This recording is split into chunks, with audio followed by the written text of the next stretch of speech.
Hello, my friends. Welcome to Flow with Jess. Happy Wednesday, at least it is in my world. Just dropped Sadie off. Got my maple matcha. Not in a for here cup. I really think that I should get a travel ceramic mug because I have this thing about coffee shops and I don't like all of the waste that comes from it. I don't have any issues actually purchasing coffee, matcha, tea. I have no issue purchasing it on like a single-use basis, but I do not like single-use cups. And usually I go and sit in the coffee shop and I get a mug. I really don't like when coffee shops don't allow you mugs and they just give you, these to-go cups. And but I was just really realizing for the time that I don't sit in store, like today I have a few errands to run and I thought I'm just gonna get this to go, record my video, and then I'll be able to go and do my errands. But then I was reminded that I don't have like a cup and I would prefer that. So maybe on my travels today I'll see if I can find a like a ceramic, like a to-go mug, maybe even with a lid. I could really use a lid. I have a habit of spilling. my you know what, I've been pretty good lately, and I say this and I'm gonna go home and spill the first drink I have, but my husband is always getting mad at me because I just tend to spill my drinks, and he's like, you need a sippy cup. I'm like, listen sir, it's not that big of a deal, a little bit of water here and there, we can just clean it up. But he's like, yeah, but it's the fact that you always seem to spill your drinks. I'm like, okay, fair. And so does Jacob.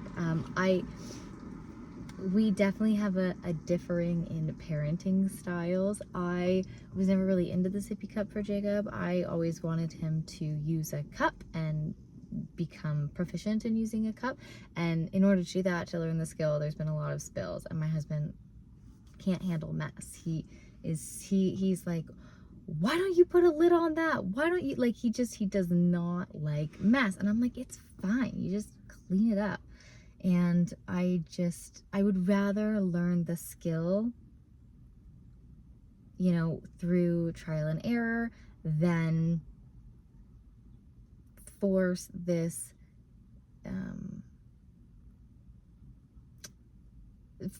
prolonged use of training wheels, I guess you could say. Like, he's always used an open cup, like from the beginning.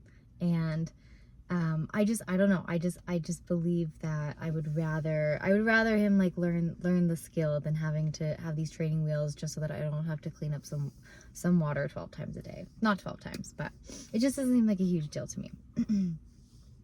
So yeah, that's my day.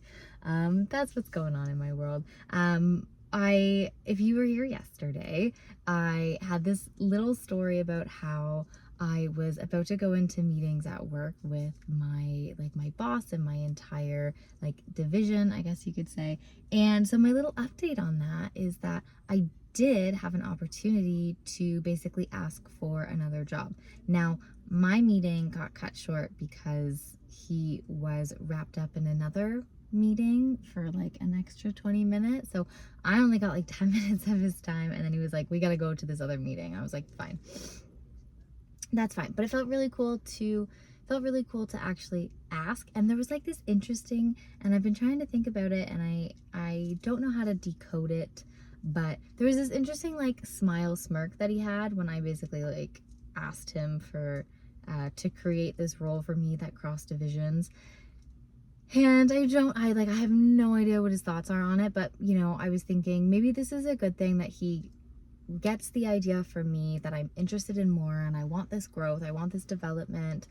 And we got cut short. Maybe he can think about it. Maybe he's going to talk to the other division leader, or he's going to leave it, or at least the thought is going to percolate.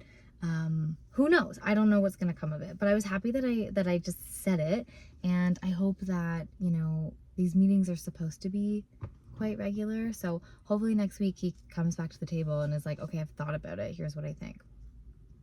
And then we went to this group meeting, and just as I thought, So if you were not here, I had this theory that, you know, when people are like annoyed in the workplace or in life and they're like gossiping to all of their friends and like they are like, I have all these receipts, I have all of these notes about all of the things that I'm frustrated with and I want to change and I want to talk about and da da da da da. And then everyone's gossiping about it, and then you get in front of the person and no one says anything. Yesterday I was like, I have this feeling that everyone's been like bitching and gossiping, and then we're gonna get to this meeting and no one's gonna say anything. And sure enough, he goes around the room, he's like, anything to say? Nope. Anything to add? Nope. Anything to add? Nope. I was like, I had a feeling, you know, it's so easy to just like have the talk. And I just like, I had a good giggle because it went exactly as I thought it would. And so I'm interesting now, since this now happened, is everyone going to come back to the gossip table and have like more gossip, and are they going to be frustrated, and are they going to, you know, do XYZ? And it's like, well, you had this opportunity to like put it all on the table, and nobody put anything on the table. Nobody said anything. And I just found it pretty interesting because I had a feeling. And like, confrontation's hard, right? It's really easy. Gossip is easy. Gossip is so easy to have this hearsay and this, you know, I want to talk about this, I want to bring this up. But then when you actually get to the point where you can actually say what you've been thinking, it's sometimes hard to be able to do that. So fascinating. I love human behavior. I have always been a people watcher, and I've always, when I see people, there's like this, and like, who am I, right? So I say this, but I have no idea. I have no idea the accuracy. I have no idea if there is any validity to this thought that I have about myself. But I really like people watching because there's something about it that, so I believe in archetypes, and I believe in like myths, and I believe in like the hero's journey, and I believe that we as a soul are on this really karmic journey, and we have these specific incarnations on this planet to learn specific lessons and to grow and develop and to, again, be on this journey. And it takes a very, very long time. I do believe that, you know, our soul has had the opportunity to, you know, incarnate multiple times. Like, it's just what I believe. And so there's this part of me that I see people, and it feels like I can see kind of where they, like, what they're navigating through in this lifetime. And it's like, you can't judge a book by its cover. Sure, like, I get that. And there's a lot of nuance to it, right? There's a lot of things under the surface that has to be explored. But there is something about this initial, like, I see you, and I can kind of see, it feels anyways, I can kind of feel where you are in this incarnation, in this evolution of your soul. Like, it just feels like there's something about when I see people, I can put together a bit of a story, or I can sort of see the pieces like coming together. And who knows, but I'd like to believe that there is an element of that is true. And then when I actually get to meet people and get to know them, and I start uncovering these pieces, there's the initial, you know, what I assume to be true, and then all of these little pieces start you know, coming together in the jigsaw puzzle of their life. And again, with absolutely no insertion into their life, it's just like from afar, it feels like I can be like, okay, I see you, you know. I want to be able to, like, when I meet people, you know, when you get like you're frustrated with people and you're like, I just don't understand them, and how can they do da da da da da da da. Like, I feel like I have this goal and this desire in my life to be like, okay, I don't want to live your life. But like, thank you for living your life. You, in my opinion, chose to come down and to experience. And again, there's a lot of nuance to this. You know, I don't believe that, I don't believe that when you choose this life, you know every detail of how it's going to come out. I don't believe that it's like fixed and finite in any way. I think that there is this level of you come down and shit happens. Like there's so much chaos in this world that I think that you have this like blueprint, and I think that you attract certain people, scenarios, and then you have this support through how the stars are navigating. I do believe that there is some like elemental force behind all of this happening. I do believe that there is guides in this world. I do believe that we have connection through like to the spirit world to help like support us on our own path. I do believe that. So, and like people can go straight, and sometimes like I think there's this element, and I think I've said this before, I think there's this element of you get to make your own choices. And if you are, so am I gonna mess up the word? It's essentially hell on earth. There's this concept, I think it's is it samskara, shoot, I don't remember. That's gonna bug me. Anyways, so essentially there's this concept that, you know, we have these desires, these pulls to these things that we're working through. So for example, if you're working through themes of like jealousy is coming to mind. So if you are in an incarnation where you're working to learn and to transmute the energy of like navigating themes of jealousy in your life, if you can't overcome that in your life, when you come back, you get attracted to this like this negative side. You get attracted to it so that you can continue to go through the cycle of learning how to be in that energy, transmute it, and to move on from it. So like putting the lesson to bed, closing the cycle of, you know, this lesson. And jealousy is such a like little, it's such, in my opinion, like it's such like a little piece of the whole puzzle, but we're just going to use it as a little example. As always, my thoughts, my opinions are just always in preliminary form, right? Like I'm talking about this for like the first or the second time, and like things are going to develop as, you know, the more that I talk about them. So take what resonates, leave the rest. You know, you can just chalk it up to this woo-woo girl talking about stuff she knows nothing about. But oh my gosh, okay, so this reminds me of, there was that really weird movie that I watched, and it was a YouTube video that just like got advertised to me, and I talked about it in a video like forever ago. And so this video, there was this really interesting imagery where, you know, you talk about the light and the dark, you talk about heaven and hell, and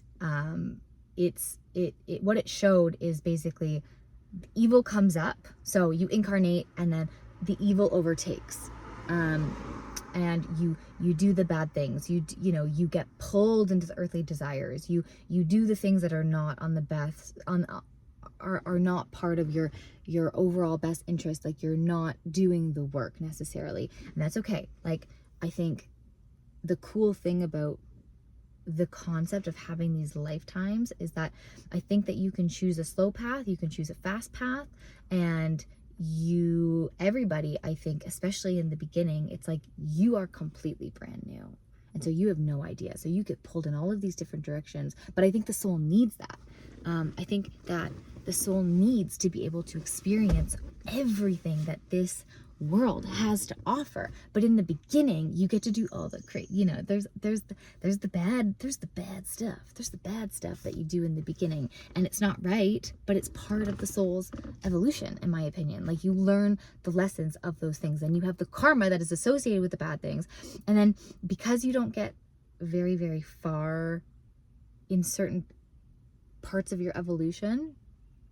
So you come back, and like when the evil just kind of keeps growing and growing and growing, you know, you have more of that circling back into the world. But then eventually the scales start to tip, and you start to meet more people of the light. You start to have these experiences that make you go, oh, maybe I should step away from XYZ.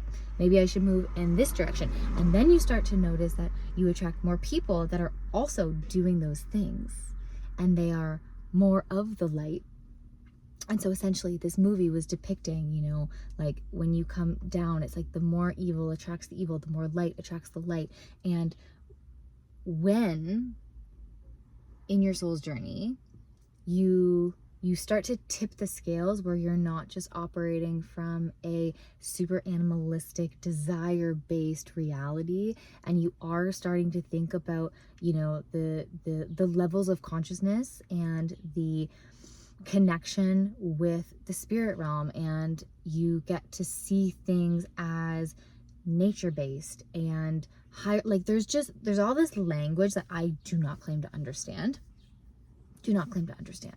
But I like to see it from like the brighter that your light shines, like the more that the shadows are going to be pushed to the sidelines, and the more people that you can shine your light on, and hopefully they then are like, like everything's good, and then their light begins to grow, and they start to heal themselves, and they start to realize that, you know, this evolution, like this life is so sacred, just like every other life is. And I believe that each of us are on our own journeys, but I do believe with my whole heart that, you know, I like to use the zodiac as a container. And here's why. Because again, if you think about things in terms of archetypes or like myths, it's like everything's the same. The hero's journey, every single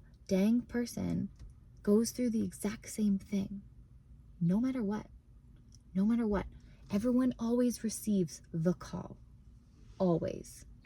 Everyone always has to like go away from home and like slay the dragon, metaphorically, internally, or like physically slaying. Like people, like you have to, like there just simply is a timeline. There simply is things that happen in all of our lives. But I love the idea of like the zodiac, because the energetic signature that we each have because of our blueprint and how the stars then affect us on this journey, like we each in every single life are on like the same path in terms of there's a through line for your soul, I think, to get, and who knows if there's a point A to point B, like, you know, that's the most simple way of describing it, but like it makes no sense to me.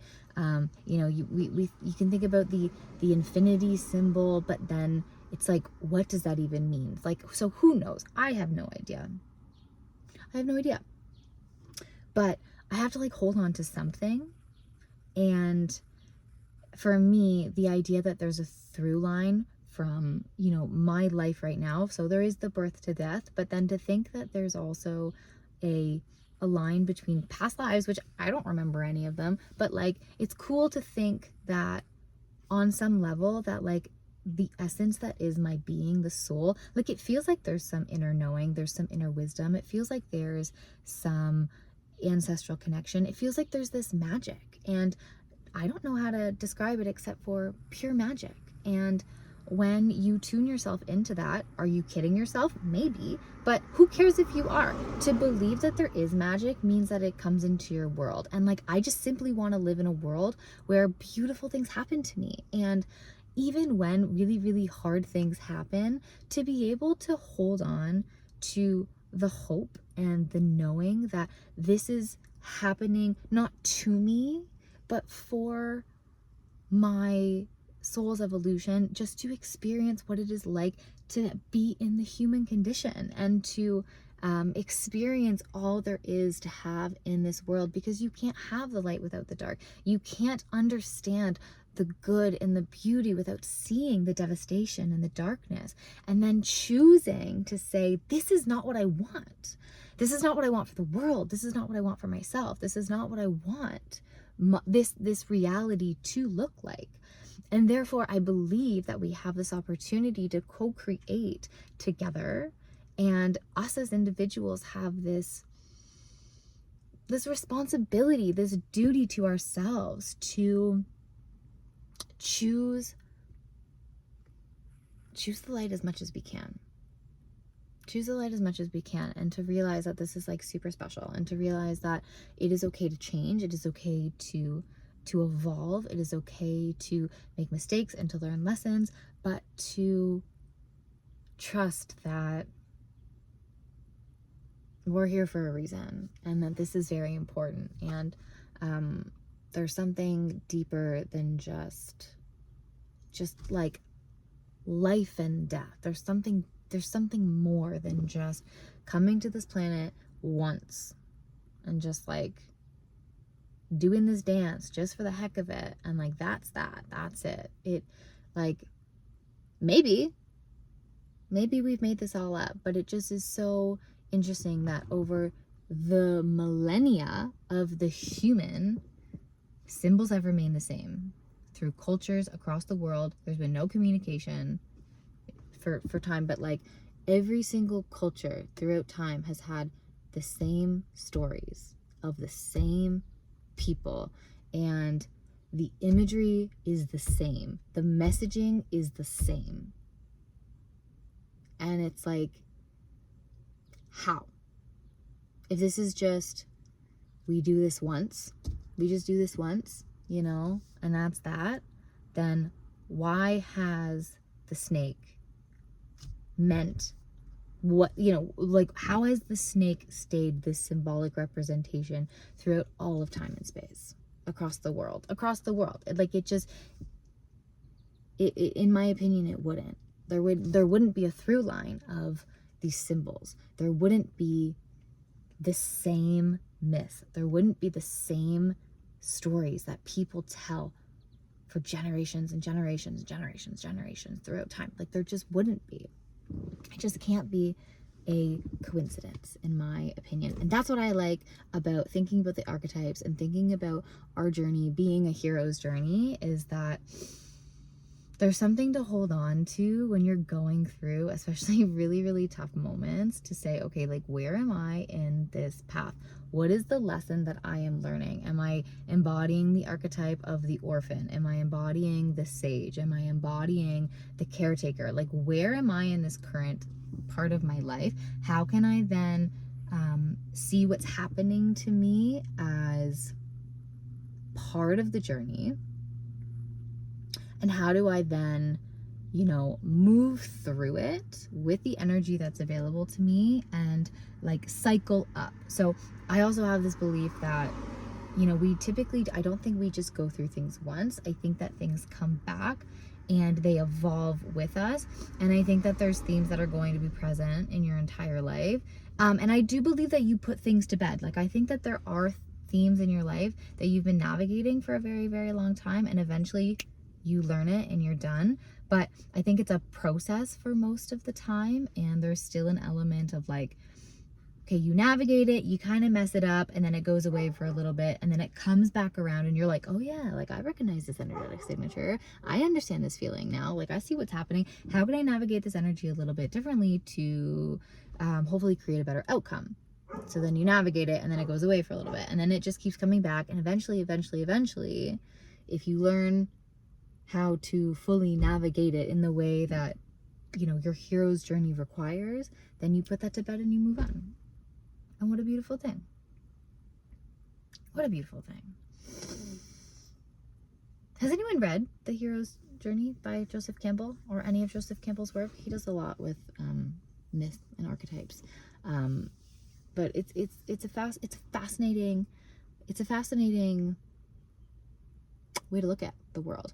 And I don't know, it's kind of fun for me to like look at people and just think about them on this journey, and it helps me not get so wrapped up in, you know, when you see somebody's and again, if anyone's like this, like, no judgment, but you know the people that put like, they like plaster the back of their car with like stickers, and they're like the protests and the dogs and the this and the like they plaster their belief system on their car so that everyone else can see, and like everyone else can see that they are these people, this is what they stand for. And I see that, and I'm always like, and I'm like, oh my gosh. And then I'm like, you know what, good for you, you know, thank you. And I say, so then when I have that kind of like negative thought of like, ooh, like I wouldn't want to live that life, I say, thank you so much for choosing to live this life. This is not the life that I would like to live, but I'm so grateful that you are living this life. And may you be happy, may you be healthy, may you be free from suffering, and may you stand for your beliefs, and may that be what you need in this life. So turning the script of this like this like triggering judgment that you have into a thank you for somebody choosing to live that life, because they are on the journey that they are on, and it is so important for humanity. It is so important for every single soul out there to live all aspects of this existence. And just because it's not for you in this time doesn't mean that it's not of value. It doesn't mean that it's not so important that that person is doing that exact thing, because maybe one of those stickers is the light bulb moment for someone else to do something to change the freaking world. We have no idea. Like, we have no idea.